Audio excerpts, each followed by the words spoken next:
bato. Ito ang ating ingredient, Declaro Solar Dry Special Pansit Bato.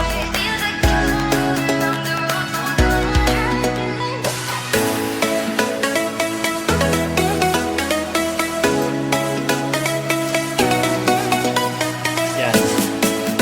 Yan po, iluluto na natin ang ating pansit bato. Yan, ayan po ang ating tigaluto na si Sir Reyno Tumaliwan. Yan. Pinalalambot muna itong pansit bato.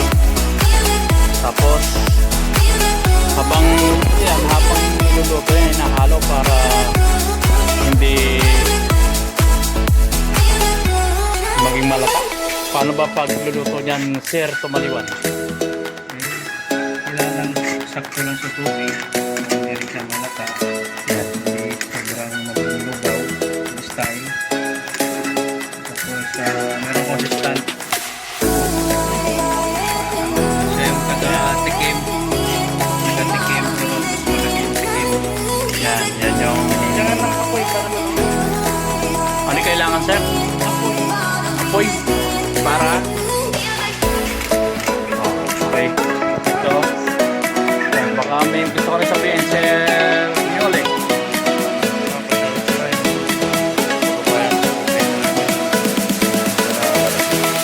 Yung pangalan, ikaw din pangalan. Dapat lang yan, si Darin.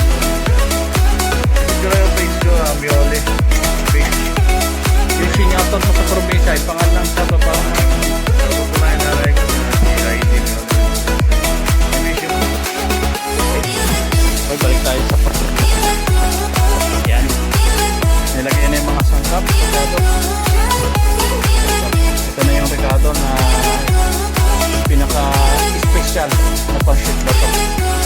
At titingnan natin kung maging malasa. Kung masarap itong niluto ni Sir Tumaliwan. Yan. Tiga saan yung probinsya niyo, Sir Tumaliwan? Then, bali.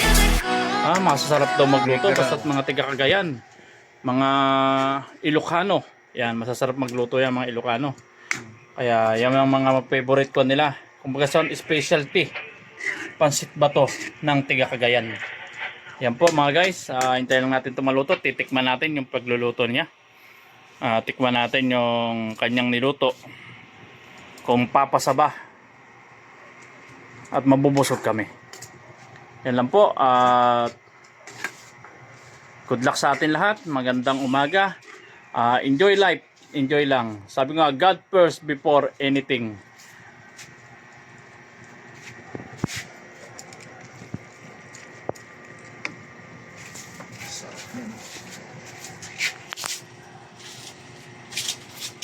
Sige po, magpapaalam na kami.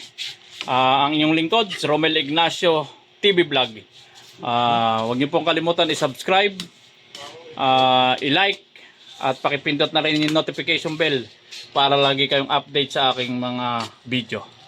Sige po, papaalam na ako at magandang umaga sa inyong lahat.